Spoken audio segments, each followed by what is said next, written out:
You can't be serious, man. You cannot be serious! Right now, I don't know where Doug Doug's gone off mic, but he's welcome to come back. He's coming back. He's coming back. Elvis is coming back to the building. Now, Don, we've got... Can I give a shout out? Well, we'll hurry up because we've got to do them. Catherine Thorpe. Now, she didn't mind me putting a surname in, but she approached me. In relation to Lydia? That's it. I should have asked her that. You're very quick, Or Dave. David. I'm not as quick as you. No wonder you're a good full forward. Yeah, no, Or David. I don't know. I should have asked her, but she is going off to Greece. Well, She's is she Indigenous? Don't know, but she and her husband are off to Greece. They're sick of Victoria. They listen to their podcast. It's the only thing that got her through COVID, she told me. But they're both... COVID has had an adverse effect upon their businesses. He's in demolition and she had a beauty therapy business. And she's a casualty, and so they're off to Greece. They're sick of Victoria. So a shout out to Catherine. I hope she can pick this up when she goes to Greece. Well, just on that, Don, this is just by way of getting rid of one of the topics I was going to say. No wonder she's left Victoria or Australia, because the Victorian Treasurer said that Victoria was the lowest taxing state in the nation. That is an absolute lie. The Andrews government, again, spinning out things that are untrue. These are the figures. New South, this is per head of population. $4,707 per head taxation in New South Wales, $4,115 in Western Australia, $3,667 per head of population in Queensland, $2,970 in South Australia, $2,900 in Tasmania, and Victoria, 5,073. They're by far the largest taxing state in the country, as opposed to the government saying they're the lowest. Just another lie.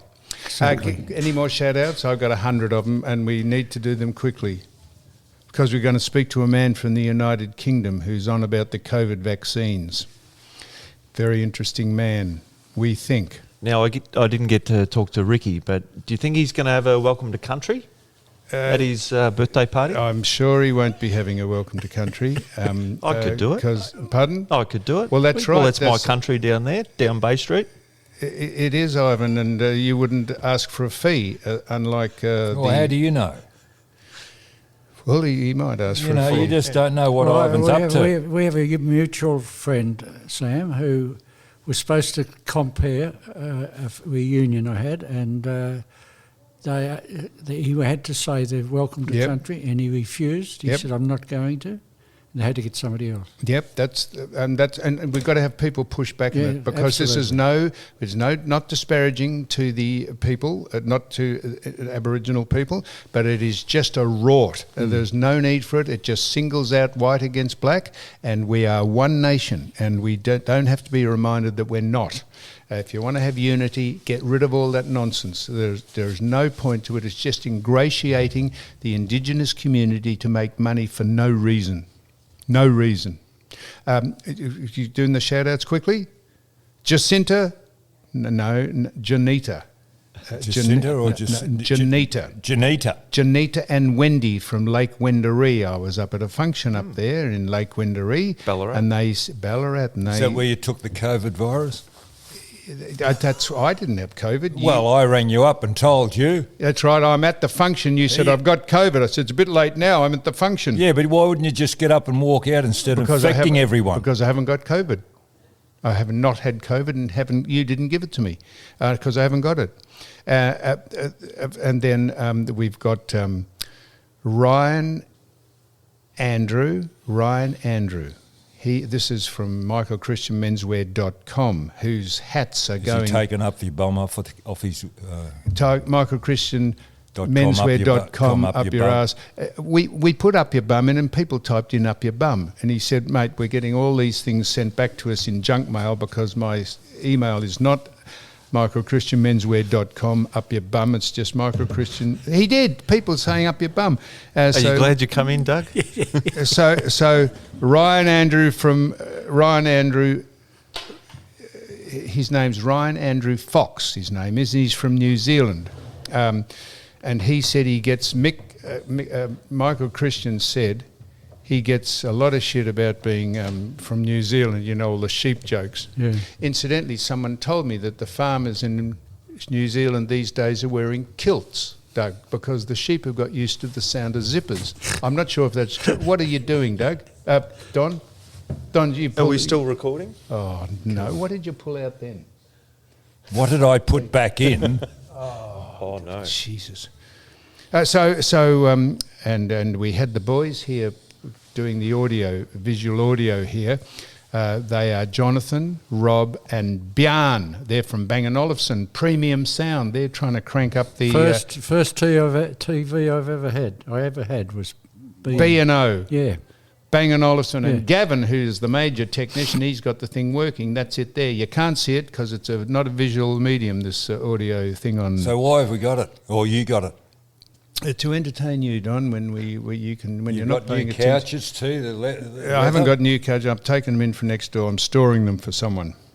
The Mayor of Mansfield listens. He didn't want to be known as the Mayor of Mansfield, Is this the so lady? I'm sorry I've mentioned that. He's not the Mayor of Mansfield. His name's James Tehan. Tehan, T-E-H-A-N, Tehan. And I think he's the Lady Mayoress. I shouldn't have said that because... Tea and coffee? Beautifully said, Nice. Doug. James Tehan and his wife... So what did you two do in business? Did you just sit opposite one another and just feed one-liners? We did, yeah. So Sarah is the mayoress, and James Tehan, who didn't want to be known as the mayor in case he gets ripped the shit out of him by people saying, you don't listen to that crap, do you? So he's not the mayor, he is really. James Tehan and Sarah. So shout out to them. Where did you meet him? This is Mick Christians. No, I didn't meet him. Someone told me that the mayor listens to this. And the Doc Fordham, up in Sydney. MD, Yeah. he won't be with us for the next couple of weeks because he's on furlough. He's gone overseas on a junket with his missus, Jodie. A junket? Well, he's gone on a holiday. So It would be a junket. It'd be paid for, I reckon, Yeah, by it the would company, be, yeah. by the station. That's a stretch, isn't it? What's that? Furlough. Furlough, what's that, Doug? It's a stretch down the lane. Yeah, come on, Johnny. It's a racing thing. Come on, Yeah, I quick. know. Is that eight furlongs? Did a lot of this stuff go over his head when you used to fire it at him, Doug? That was 8 furlongs is a mile, isn't it? Yeah, but he's... Is it? Oh, God, you're thick. Yeah, You no, are I'm not as thick. thick as a brick. And you just mentioned Lydia Thorpe, who accused one of the senators of sexual harassment and then withdrew the charge. If you ever want a better reason No, why... she didn't withdraw the charge. Yes, she did. No, I didn't think she wanted to take it any further. Oh, well... She said it under parliamentary Privilege. privilege. And then wouldn't say it out in the open. I understand that. Well, Don, if you ever want a better reason why you shouldn't vote but there for were the two Voice... other ladies came forward as well. If you ever want a better reason why you shouldn't vote for the Voice, that person there, Lydia Thorpe, no, would she's be part... against the Voice. Lydia Thorpe? She Now is she against She's saying the no. Voice. She's saying no now. Yes, because of always what? has. I don't know. No, she Always hasn't. has. No, the Jacinta Price has always been against it. And so has Lydia Thorpe, because the interesting thing is they both sit beside one another, Pauline Hanson, Lydia Thorpe, in Parliament, and they're both opposed. Yet they're both opposed on their various political views too. All right. They're both opposed to the Voice. Well, should I apologise to Lydia? I think you should. Because I said that she was for the Voice. Yeah, she's against. Well, that's one of the more smarter things that she's done is oppose it. Can I tell you this? An archaeologist. Geez, how do you say that word? Archaeologist. Archaeologist. An archaeologist in Spain. Archaeologists in Spain have discovered, wait for this, Don, a 6-inch stone penis. It was used to sharpen weapons 500 years ago. Now, how would It's hard to hard to believe. come to grips with, Yeah. Doug? Yeah. How would you determine, unless it was attached to the mummy's torso, how would you determine that it's not just an old bit of pipe lying around? Exactly. How would you determine that's a penis? Would it have been circumcised? How would you know if it's a No, they've not. Wouldn't be circumcised. and which brings you the question, Jesus, how hard would you have to get, Don, before you could sharpen instruments on it? Do you know the average size of a penis is about 13.58 centimetres? Which is what? Oh, I wouldn't know. 6 inches. I don't. Well, that's the average length. Well, what's 13? The longest one. Ivan's looking it up. The longest one is 17.61 centimetres, and that's carried by men in Ecuador. So in Ecuador, they're very, very well hung. Did you realise that? I didn't, but how long's the average? 5.3. 5.3 inches. Yeah. I'm not sure that we qualify. I couldn't comment on you, Doug, because it's a long time since I've seen you in the communal showers at the club, but I'm not sure that I could probably... I wonder if I'm over the average. Just let me check. I'm down to number Yes, I am. 15, and in Australia we don't even rate. We've got men from Ecuador, Cameroon, Bolivia. Gee, they must be well hung in South America. Egypt, number 14. Angola, France, number 11. The Dutch are number 9. Are they done? The Yeah, Dutch? The Dutch. They're right up there. Well, anyhow, they've found a stone penis, which was used to say that word, Ivan. Archaeologists.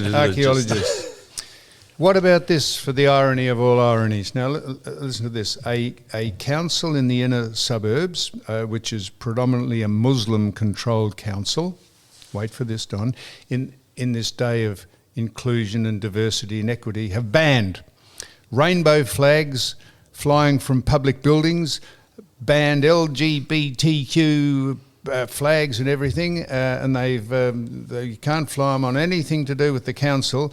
That'll get the LGBTQ plus 2 spirit people up in arms. Whereabouts? It's either Coburg or Moreland or one of the. It's here. One of the Muslim-controlled councils. They have banned because they're not into homosexuality is illegal in some countries, punishable by death. Don, did you know that?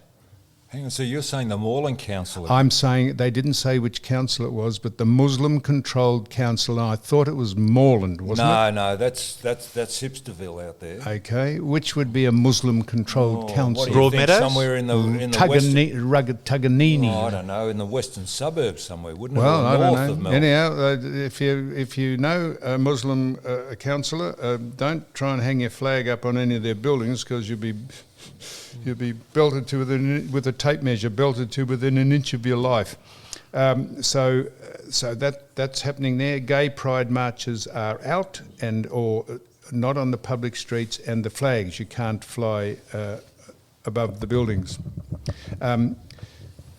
Any topics, Don? I did, because I was watching... Get on with it. I was watching the cricket. I don't know if you boys watch the cricket, but they've got a new term called Bazball, where they're going against convention in field settings and whatever else. And the other night I saw a field setting, Australia-England at Edgbaston, where it was a banana shape. Now, not banana, I'm sorry, an umbrella shape. And the shape was a semicircle around the bowler. And Around the bowler? Around the bowler. So you can visualise, the batsman was Khawaja, the bit I saw, and he's batting his left hand. So he's got the off and the offside field and also the onside field ringed in a semicircle in front of him. And I started to think, well, why do we always accept, convention? The convention is you have slips and whatever else. So I take my hat off to the English because they're, why do you have to do that? And Joe Root came in, first ball, and hooked it. We're not told to do that. First ball, he's kind of lifted it over his head. Over the banana setting. And then there was the other guy came in and hit a 4 of Cummings off the first ball. So it got me thinking. What to get you thinking, Don? How you confuse banana about with eating umbrella? a banana. Eating a banana. I know you're not into fruit, but why do you always have to peel a banana? Why couldn't you just break it in half and then push the both ends of it so it kind of pops out? I'm glad Dennis is here to hear this. Dennis has always been intrigued as to where you get some of your statements and ideas from, Don. But what I'm doing is full bloom today, Dennis. Why do you have to ever peel a banana? No, but I'm just thought, why do you have to do? Because you can't break a banana. Yes, you can. You snap it off and then you push it from the both ends, and as it comes up, you just eat a bit off. Why do you have to peel a banana? Because you've got 2 bits of banana in 2 hands. You just want to have it in one, surely. Why couldn't you just take the top off the banana and push it from the I've bottom? got a so it feeling kind of you've taken the comes top off things far too often, Don, to come up with that ridiculous analogy. Yeah, Don sits at home Well, on I his... was sitting there. I've had COVID for the past week, Doug, and I was watching the cricket and my mind started to wander. Yeah, and you thought they had a banana field. What you meant was, Well, no, why there are was they a eating semicircular Which field. is a banana? I'm thinking about convention. Why do we always have to do the way... Why do we always have to peel bananas? Why can't we just break them in half? Yes, and push them from the end and eat them that way. Holy shit. been a big week. Fucking extraordinary. It's extraordinary. I tell you, incidentally, we've never had more, I'm telling you this now, we've never had more reaction to a great interview, which you were very good with him. Oh, and that's shit. This is shit, Doug. Daly Messenger. I gave him COVID. Last week. I You think I gave him killed- COVID. Is he still alive? But his interview got rave reviews from our listeners. They thought he was fantastic and very interesting person. And I'll give you credit. How is he? What? How is he? He's on death's doorbell. Oh, no, he's 85. Doorstep. Eh? Oh, he's 85. Yeah, you've nearly put him I in nearly the killed him. I was mortuary. only in the car with him for 3 minutes. But you were sat here opposite him here for an hour. Yeah, I sat opposite you. You didn't get it. Well, well, he did get it. Why don't we? Now, hang on. There's a real question. Got the flu. No, I got COVID, Doug. I Flu. went to a function. Got Why? the flu. Who had? You did. Bullshit. I I tested. got it too. You got COVID. Hey? You got COVID. They said that. I got the flu. I had a bad flu. And what did you test? Did you test yourself? What would you test? Yeah, we had to because yeah. Anyway, why don't we test? Because we don't get. There's no publicity of this COVID, and I thought everybody would be like me. If there's a function on, you should test before you go in. No, you shouldn't. Why? Because it's become a. How many people are dying? I reckon there'd be thousands. Become a No, hoax. I've got the numbers. Oh, Ivan, good. All right, 35 people in the last 7 days in all of Australia. So in 7 days, 35 people. And that could be, as Doug said, a very, very heavy flu, and people with physical impairments and physical uncertainty. And very few have had pneumonia. Who die from pneumonia because they call it COVID. These are the Yep, you're these are the puffed up figures the government used to give you about just how dangerous the pandemic was. And that's why That's we what suffered the irritates most me. disgraceful hunkering down of our civilian lives ever by any government I in the world. absolutely refused to do anything they said. You I did. Absolutely. I did Are everything. you an anti-vaxxer? Absolutely. No, I'm not. But I'm an You are. anti-mandator. Yes, a mandate. Well, what's the difference? Well, people telling me what I have to do, Yeah. and If Doug stays at home and doesn't fraternise with anyone, goes I for go walks with everywhere. his dog. I do. I got a dog, but I went to every place, and everybody said you can't. I said I'm going in. I'm sorry. Hey, what could we do, Doug, to help you get your bit of land rezoned? Moving right along, Don. Yeah, he could grow some bananas on it. And then you could Jones have is clinics really- on how to actually Did peel he say that? bananas. Did he? Yeah, Percy? Peter Jones, he goes out surfing, Peter, on his surfboard, and Yeah. he thinks a lot when he's out the back there waiting for a wave Out to in come. the bombies, waiting for the big bomb borer to come in, Peter. Can he walk or not now? Is he okay? Well, he's having trouble. He can't on a walk frame. and he can can't walk on a talk. frame. Yeah.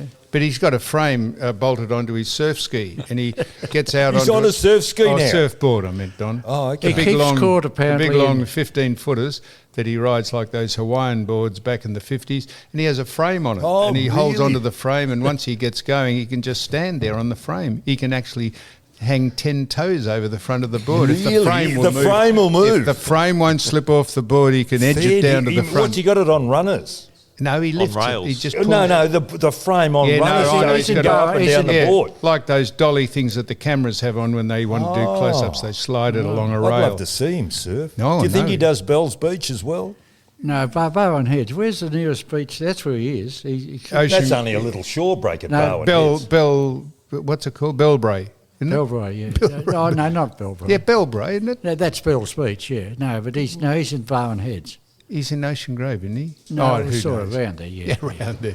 Anyhow, he's the king down there on the beach, just with the zinc cream on and that flyaway. Southby's there. Jeff Southby's there. Yep, Jeff South. They chat about old times and the Carlton premierships, Don. Gee, there'd be a long conversation, wouldn't it? And the winger, it used to be... Be a one-sided conversation. With who? With Jeff. Jeff's articulate, and Percy would chip in every now and again. Who's the winger? Burke, Francis, who are they? Francis Burke. No, it was Burke. Francis and Clay. Dick Clay. Dick Clay, he's over there. God. You got Dewey Mitchell at Leopold. Louis Mitchell. I kicked 12 on Dick Clay. 12? 12, yeah. What, were you on the wing that day? No, I was full forward. Oh, full forward. Now look, Yeah. tell me what you think of this. There's a legislation thinking of being introduced in America. You can Google this, Ivan, if you like. That large people are now demanding or requesting that when they book in, if they're over a certain size, that they be given 2 seats on a plane. Not paying extra, just want 2 seats so that they don't feel embarrassed or suppressed or occluded from people making fun of them because they're overweight. So they've got to weigh themselves, and if they're over a certain weight, they want to be given 2 seats. They're plus-size people. They're not fat. You can't say fat. No, anymore. they're not. We can't be fattest. Can't you? No, no. No, we're just plus size. These are people who are particularly fond of food, and they've lost the ability to push the groceries back from the table when they sit down, and it's not their fault. They've probably had a rough childhood, and they've been had Got counselled. short arms. They've been counselled for, and it's not their fault that they weigh 1/4 of a tonne. So they want to be able to fly on 2 seats where everyone else has to just have the 1. So they're thinking of introducing that into the airlines in America, Don. What do you think of that? The porkers getting free seats, men and women alike. Well, you don't even have to signal as a man and a woman. You can just, as long as you're a person. You can weigh as much as a small transit van, and you get 2 seats. Imagine One of having they to don't check them in with the luggage underneath the plane. Right, and now Don, we're just bracing ourselves. Now listen, I've been watching the races from Ascot, and don't the English do ceremony very, very well? They're just unbeatable. I watched the King Charles, come up the straight at Ascot, the opening. There were 3 open carriages, all the livery, the red coats, they're all on it. Oh, you're into horses, aren't you? Well, I'm into the races because they call it the Olympics of racing at Royal Ascot this time of year. There were 2 Australian horses racing last year. The top hats, I don't think some of those people should wear. You ever seen a bloke who can wear a top hat? No. Some of them look shithouse, don't they? They just kind of put it on like a dunny, just pull down and their ears flap out to the side. But they've got to wear these top hats. Some of them look ridiculous, but they're in tails. But geez, you've got to take it off. The Was English, the camel there? Who? Camel? Camel who? The wife. Camilla. Oh, Camilla, is it? I don't know what's Camel? The camel. Yeah, well, it's a throwaway line, I think. Camilla was there. She Was was. she? Was she? Yeah, she was there. Yeah. She's an equestrian. She's an equestrian. Is she? Princess Anne rocked up as well. She was there in one of them. There were 3 open carriages. Yeah. And and it Was Megan there with Harry? No, they weren't there. No, it was just the elder ones of the royal family. They're really into horses. And the sheikhs. They look like horses. Well, I think that's what Doug was alluding to. No, I don't say that. What?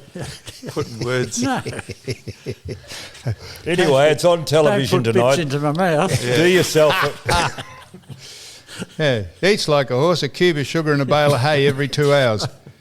Now this is finally. I'm just reading this out. You think we're preoccupied with this, but we just got to push back on this stuff.